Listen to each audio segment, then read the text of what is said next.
इरादा ठहंदा आहिनि ठही करे टुटी वेंदा आहिनि। अजमेर उहे ई वेंदा आहिनि जेके ख्वाजा सॾु कंदा आहिनि। असांजे चैनल में तव्हां सभिनीनि जो स्वागत ऐं ख़बर जो विषय कार्यक्रम सर्वधर्म सेवा समितीअ निकारी शाही चादर। हर साल वांगुरु हिन साल भी सर्वधर्म सेवा समिति 2 मार्च जो गांधी चौक मां शाम 7 वॻे निकारी शाही चादर।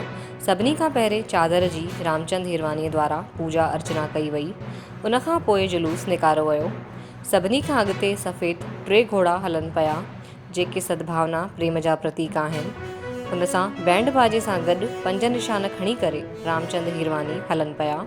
उन्हनि जे पोइतां भव्य 53 फीट लंबी शाही चादर भक्तनि द्वारा खणी हलनि पिया ऐं उनखां पोइतां रथ में बाक़ी 69 चादरियूं रखियूं वयूं हुयूं।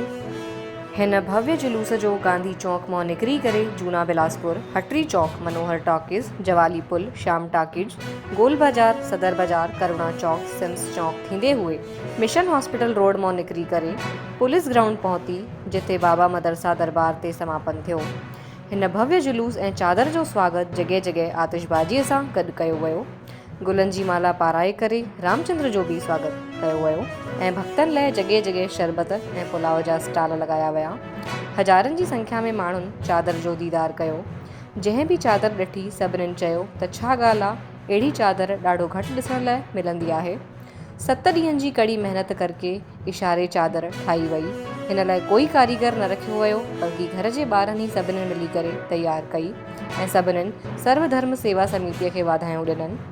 हर साल हर बार हिकु नई चादर हिकु नए तरीक़े सां ठाही वेंदी आहे। सभिनी खां पहिरें चादर ठाही वई हुई अनाज जी, उनखां पोइ मोतियुनि जी, चमकीलियुनि जी। हिन तरह हर बार हर हिकु नए डिज़ाइन सां गॾु चादर तैयार कई वेंदी आहे। इहे चादरियूं छत्तीसगढ़, मध्य प्रदेश, महाराष्ट्र, गुजरात, दिल्ली, राजस्थान जी अलॻि अलॻि दरगाहनि में पेश कयूं वेंदियूं। हिते समस्त देशवासियुनि लाइ अमन, चैन, सद्भावना, आपसी भाईचारो ठहियो हुजे, हिन लाइ दुआऊं कयूं वेंदियूं। देश मां आतंकवाद, नक्सलवाद ख़तमु थी सघे, हिन लाइ दुआ कई वेंदी। सभिनी खां वॾी चादर ख्वाजा जे दरबार अजमेर में पेश कई वेंदी।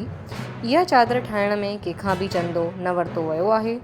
इन तव्हां सभिनीनि जे सहयोग सां इहो सभु कमु हले अथो। चलो जरा जे हिन सराहनीय प्रयास खे सभिनीनि प्रशंसा कई। हिन पूरे आयोजन खे सफल ठाहिण में चलो ज़रा धर्म सेवा समितीअ जे सभिनीनि सदस्यनि जो विशेष सहयोग रहियो।